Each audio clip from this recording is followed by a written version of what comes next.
A Conversation with Judy Blume. Did you always want to be a writer? No. When I was growing up, I wanted to be an actress or a detective, but I always had stories running around inside my head. What's the hardest thing about writing? Actually sitting down and doing it. I dread first drafts. I worry each day that the story won't come, that nothing will happen. Where did you get your ideas? I used to be afraid to answer that question. I thought if I ever figured it out, I'd never have another good idea. But now I know that my ideas for stories and characters come from everywhere. Memories of my own life, incidents in my children's lives, what I see and hear and read, and most of all, from my imagination. Do you have a favorite place to write? During the summer months, my favorite time of the year, we go to an island. I have a tiny writing cabin there, far enough away from the house to feel very private. I get up early in the morning and work until noon. Sometimes I wish summer would last all year long. Where did Fudge come from? Fudge was based on my son Larry when he was a toddler. Larry never swallowed a turtle though. That idea came from a news article about a toddler who actually did swallow one. Were any of the other Fudge characters based on real people? Sheila Tubman has all of my childhood fears, and my daughter Randy was the long-suffering older child in the family to a Fudge-like little brother. Peter is a baseball card collector in Fudgemania, and your website is called Judy's Home Base. Are you a big baseball fan? Do you have a favorite team? I've always loved baseball. Since 1963, I've been a Mets fan, just like Peter Hatcher. That was the summer I was waiting for Larry. Rooting for the Mets, who were a new team, got me through a lot of long nights. Did you have a pet bird like Uncle Feather when you were growing up? I didn't have a minor bird like Uncle Feather, but I did have a series of canaries. One, given to me by my Uncle Charlie, was very special. It laid an egg, a beautiful blue egg. We didn't know what to do. We kept hoping the bird would build a nest and sit on the egg until it hatched, but it never did. My brother and I were disappointed. Later, when I was in 6th grade, I wrote a story about it called Uncle Charlie's Bird. What inspired you to write Double Fudge, the newest Fudge book?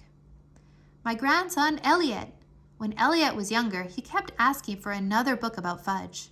I told him when and if I ever get another idea.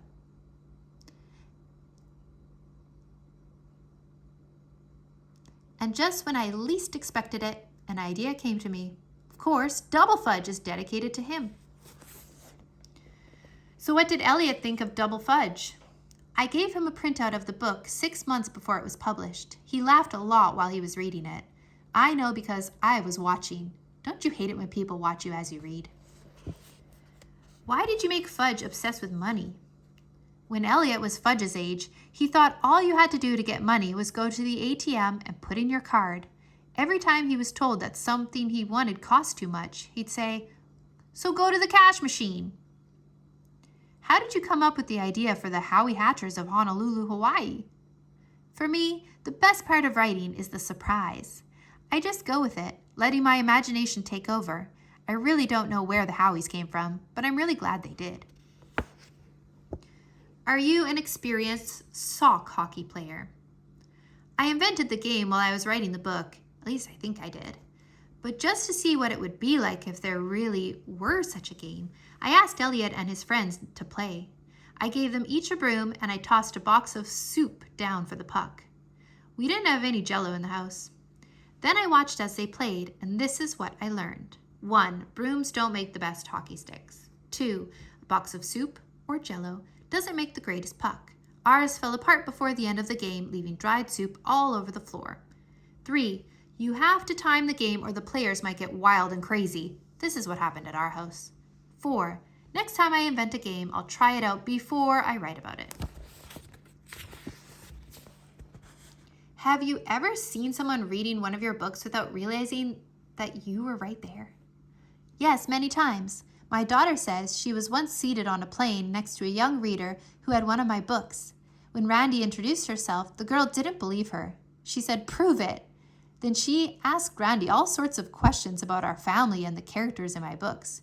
She was surprised when Randy knew all the answers. And one time, I saw a woman reading one of my books and she didn't believe me when I introduced myself.